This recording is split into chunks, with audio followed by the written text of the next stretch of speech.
我的情感问题呢，就是我女朋友和我分手了，我想把她挽回来。你女朋友分手了？我们这是男同直播间，兄弟。我女朋友就是男的。你直接说就好了，我们直播间都是通讯录。我是开纹身店的嘛，他是我徒弟，在我的店里面来了有2、3年了。他身高呢大概在1.7米左右，看起来非常清秀。刚开始到我店里面的时候，我的时常在想啊，如果说她换上一个女装的话，可能是一个非常漂亮的妹子。她学东西也很快，在我的店里面的话，就是2、3个月都给我打理的井井有条。我们的故事是这么开始的。那天的时候有几个黄毛在我店里面的纹身，后面中午我的午休了，因为早上我忙了一早上，那几个黄毛就不愿意给米了嘛，他们在外面吵起来，打起来了。然后我听了动静我就出来了，出来之后我就把几个黄毛给收拾了。我身高1.8米，长得比较粗犷，满脸络腮胡，所以说我店里面的优熊是吧？你是那种就是满脸络腮胡的那种。对对对，我是属于那种造型的。然后呢，这个事情呢，就是他也受了点伤嘛。然后那天我就这个小徒弟不容易，说实话啊。然后看他性格是柔弱的，我就送他去了加号。他伤好了之后呢，他非要请我这个师傅吃饭。那天的时候就喝了点8+1，大家都喝的有点多啊。我们拉窗帘了。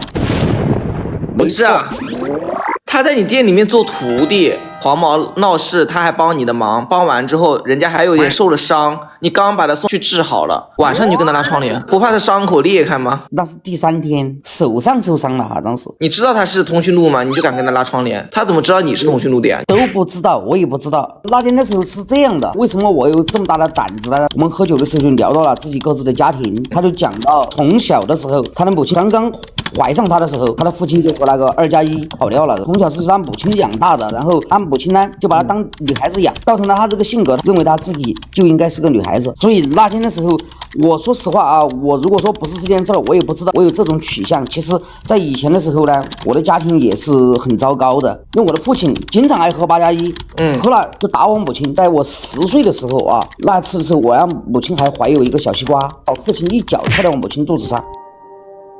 然后当时血流了一地，当时我吓坏了，我还是鼓起勇气去把我母亲给护着。后面之后我也被我父亲揍了一顿，我这个经历呢有点复杂。我的母亲呢，说实话，这个事情失去了作为一个做母亲的一个资格。后面之后我父亲不愿意和我母亲分手了嘛，然后我母亲呢摆烂了嘛，和隔壁的王叔搞在一起。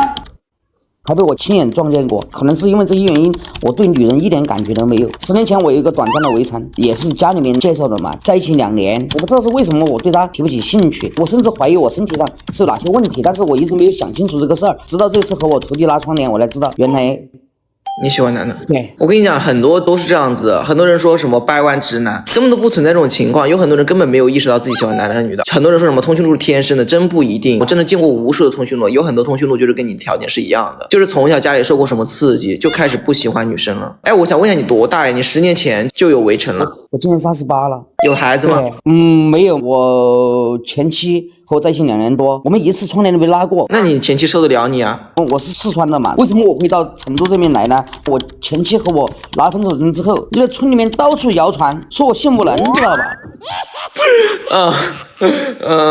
谁受得了这个呀？我觉得我以前的时候偶尔也看看岛国的爱情动作片，是认得起来的呀。但是我就是对他没有那种冲动和欲望，他长得也还可以，但他这么谣传我是很生气的。我其实很想在他身上，我说你看看我有没有这个能力。但是话说回来，一到他面前我就提不起那个兴趣。本来也想证明一下自己，但是后来发现确实也没有这个能力。对。但是那天的时候和我这个小徒弟喝了8+1之后，我发现我还是有这个能力的嘛，还是挺厉害的。然后这件事情之后呢，我们就过上了情侣的生活。但是他的性格太软弱了，太柔弱了，我也没办法，知道吧？就是他的母亲给他介绍了一个朋友，要求他回去拿证。他这么柔弱，对吧？像个女孩子一样，女生能接受这样的吗？他不良，就是怎么样呢？他性格上趋近于女生。我们店里面也有些精神小妹儿咯，还和他聊得到一块儿的。有时候他是那种被女生喜欢的类型，男人对他也会充满很强的保护欲啊，所以他就激起你的保护欲了。对。其实真的很多人觉得自己娘啊，觉得自己找不到好老公。你看1.8米以上的优熊，对吧？又很壮，对吧？又很爷们的人，就喜欢这种娘的。真的，这个圈子里面什么样的人都有喜欢。有些人就喜欢老的，有些人就喜欢娘的，不娘还不要。哎，但是我说实话，我有点后悔，就是上个月他母亲来我店里面把他带走了嘛，他也不愿意和我分开。但是这个事情呢，我出于对他的一个民生的一个方面的东西，我也不想去闹。他母亲来带他走的时候，他母亲知道你们的关系了吗？不知道，他母亲要知道的话，我估计可能他母亲要疯。他前几天给我发了一封很长的一个泡泡信，他对我很思念，他让我等他。我说呢，你母亲如果知道了会怎么办呢？他母亲的话，从小到大的时候就是出格一点就动不动就揍他了。他说下个月婚期就到了嘛，还想喊我去参加。我现在很矛盾，我要不要去给他母亲坦白我们之间的关系？你想跟他在一起吗？想。你考虑过就是以后一辈子跟他在一起吗？考虑过。你确定啊？确定。我跟你讲哈，他前段时间他就给我讲一遍，因为我看那个岛国的爱情动作片，我说我喜欢那个胸大的，结果他买了个激素在吃，知道吧？那他吃大了没？好像大了一点点。到时候去相亲的时候，那个女的发现找了个姐妹，你是不是他第一个呀？感觉他有点为了你什么都可以做。对，我是他第一个男朋友。哎，他挺好的，我跟你讲，你们这段关系其实说实话挺好的，就是你们不像有些圈子里面啊，通过那软件认识的，非常的挑剔。一点毛病都容不了，你们这种就是我觉得有机会成为结发夫妻的结发夫妇。如果说你们确定长期在一起的话，其实你们现在最大的问题就是家庭的问题。他也是爱你的，我感觉听得出来你也是很爱他的。我见过无数的通讯录了，家庭的问题只有一个，就是钱的问题。你能解决孩子的问题吗？不管是去刑和文，还是去科技生，你能解决这个问题吗？可以，我一年下来有50-60个 W 的啊，那不错的呀。那我觉得你可以去坦白，但是你得就是做好准备啊。首先啊，就是你不要直接坦白。我跟你讲，因为我们帮过很多学员，千万不要直接坦白，老人家受不了的。你要一点一点的让他去接受，就是你首先要出现在母亲的视野里面，出现在他亲戚朋友的视野里面，让他们发现你，然后认可你，让他们一点点接受你，这个时候再去坦白就会好很多。他的母亲一直都比较感谢我，他已经认可我这个人，因为他的孩子从小就有点胆小，家里面不说其他的，下厨的时候弄只鸡他都不敢的。在我这儿的时候，这个胆量啊，一个方面的啊，都让我把他给练起来了。好的转变的话，他母亲是看在眼里的。上次带他走的时候，都跟我再三的说对不起啊，等几个月他进入围城了之后，然后再回店里面工作。啊，他母亲就是说一再的跟你道歉，说对不起，耽搁了我生意了嘛。然后就是对我本人的话，他是比较认可的，看我这么爷们儿的人，希望我能好好带着他儿子，把他儿子今天带成才。就是你这个情况还是很好的，就是很好解决的。有2条路可以走，第一条路就是你们两个就是坚决的合法关系，防止他进入围城，这个你要跟他母亲去谈判，可能就会做到老人家接受不了。但是毕竟你是有 W 的，你是有米的，你有米的话，就是我们可以解决孩子的问题，老人家也能接受的，尤其是你已经在他的视野里面出现了。但是呢，就是你要做到一点，你需要出柜，这个的话就是不知道你能不能做得到。第2条路更好走。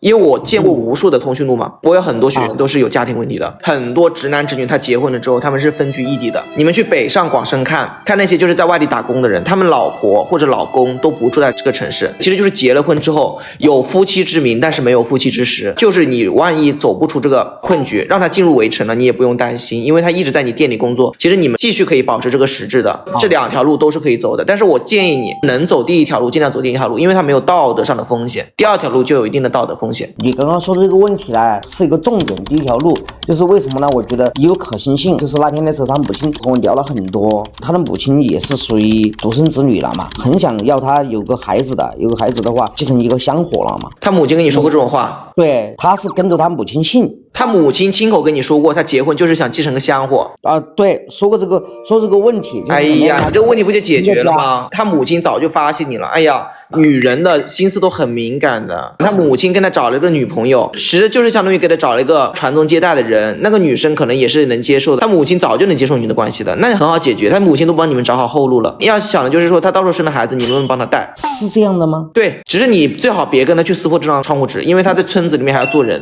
他农村里的吧？他母亲是教师，城市里面的。哦，城市里面的是吧？小城市，对，小城市他就要做人。他最怕的就是说你把你的身份去公开，除了他母亲之外，他母亲可以知道你们现在的关系，3方的关系就是看破不说破。比如说他离开了他的老家，来到你的店里面，对吧？你们在这个大城市，你们想怎么过2人世界，没有人管你的。他肯定是睁一只眼闭一只眼，包括他母亲给他找的那个女朋友也是一样的，睁一只眼闭一只眼，根本不会在意的。这样子的吗？肯定是这样子的，我见到很多了。他母亲还是很认可你的，但是你平时也还是要记住要赡养老人，你们2个一起，对吧？赡养你的母亲，赡养他的母亲，对吧？别让老人一个人在那个小城市，对吧？太痛苦了。你到时候也赚了钱，你把老人赡养好，把孩子给他带好就行了。但是这个问题中间还有一个曲折的故事，这个东西我可能有一点点难办哦，我不好意思说出口。你说。他母亲有次开玩笑的时候说过一句话，喜欢像我这样爷们儿的人。他母亲开玩笑，喜欢你这种爷们的人。对，大我将近10来岁，我当时我都尴尬了，随便后面之后呵呵一笑，我姓张吗？小张，你别介意啊，我开玩笑的。你突然间一讲，我跟你说，我想了很多细节性的东西。为什么他母亲对我这么客气，而且他也经常来看望他儿子了，都是给我带很多好吃的呀？他母亲是会不会喜欢我呀？这个关系都挺乱的。他母亲开玩笑的时候，他知不知道他母亲开这个玩笑？他不知道，你别让他知道，别伤他的心。因为那天的时候是怎么样的呢？第一次他儿子回去的时候，他看他儿子这么大的改变，特别来感谢我。然后我做东开了一瓶好的8+1，我和他母亲好好的喝了一场。我觉得他母亲也是看起来就是大大咧咧的那种性格，为什么把儿子教成这个样子了？那天我还在说他，我说小伙子性格太柔弱了，在社会上啊很容易被人家欺负的。他哈哈一笑，然后就说：“我其实就喜欢你这种特别爷们儿的男人，因为他母亲看起来保养的挺好的，看起来40来岁的样子。”少妇啊，对。你喜欢少妇吗？对他母亲没那种感觉，你知道吧？那肯定不行，这违背了道德了啊！就像你说的一样，我该怎么去说开这个事儿？如果说给他一个前后反差特别大，会不会他母亲脑中风呀？我觉得首先啊，就是你还是得安抚一下他母亲的情绪，有一层这种关系在这里，其实有时候也未必是坏事。就至少就是你可能去坦白了之后，对吧？跟他儿子有这么近，他其实母亲可能也会比较欣慰，对吧？虽然说自己不能照顾你，但是他儿子可以照顾你，他可能心理上想想也能欣慰。这种情况的话，其实我也见到过，所有你们能在电影里面见过的东西，现实生活中都有。所有的艺术都来源于现实，就是你疏远他，跟他儿子在一起之后呢，你可以稍微疏远一下他母亲。两个人的关系，说道理的，最后就是家庭的关系、社会的关系、伦理的问题。其实我现在能帮你判断，首先他母亲不拒绝你，第二个他母亲已经看透了你们这层关系，第三个他母亲帮你们找好了后路，第四个你就只要解决伦理的问题就行了。你说的这个是其中一个方面，我担心的就是在我身边，我的朋友啊，还是我的兄弟啊，或者是我的客户啊，都觉得我是一个特别纯爷们儿的人。你怕不怕你的兄弟客户发现你跟他的关系啊？有点怕，说实话。那这个你得想好啊，就是你要想好你未来的生活是怎样的，你未来到底是结婚呢，还是说就是跟他好好的把孩子抚养长大，这两条路肯定是不能兼得的。所以这两天我很头疼，我想请你给我分析一下，如果说我的客户、我的兄弟、我的朋友知道我是这种之后，他们会不会嫌弃我了？我跟你讲，答案是否定的，就是人与人之间的关系比你和他之间的关系要好处理100倍。人与人之间的关系本质上就是利益交换，只要你有价值，没有人会嫌弃你的。我跟你讲，别人问我喜欢男的喜欢女的，我直接就说，刚认识人我也说，我根本不怕。因为我有价值，所以说你不用怕。刚开始可能你迈不出这一步，我就是现在迈不出这一步，各种郁闷。马上他母亲也在给他准备婚礼了，昨天还打了个电话过来，你要来参加你徒弟的这个好日子哦。然后的话就是希望我能够到场吧，当个证婚人才的，知道吧？那你这个得抓紧了，我跟你讲，你得抓紧了。第一条路就是直接出柜，你们两个好好的过20世界，还是说走第二条路，走到他母亲给你找的那条退路里面，让他进入围城里面。但是呢，名义上他是进入了围城，实际上你们还是在过20世界。就是第一条难度会大一点，对你的心理压力会大一点，但是你们会更舒服一点。第二条路难度很小，你过得也很舒服，也不影响。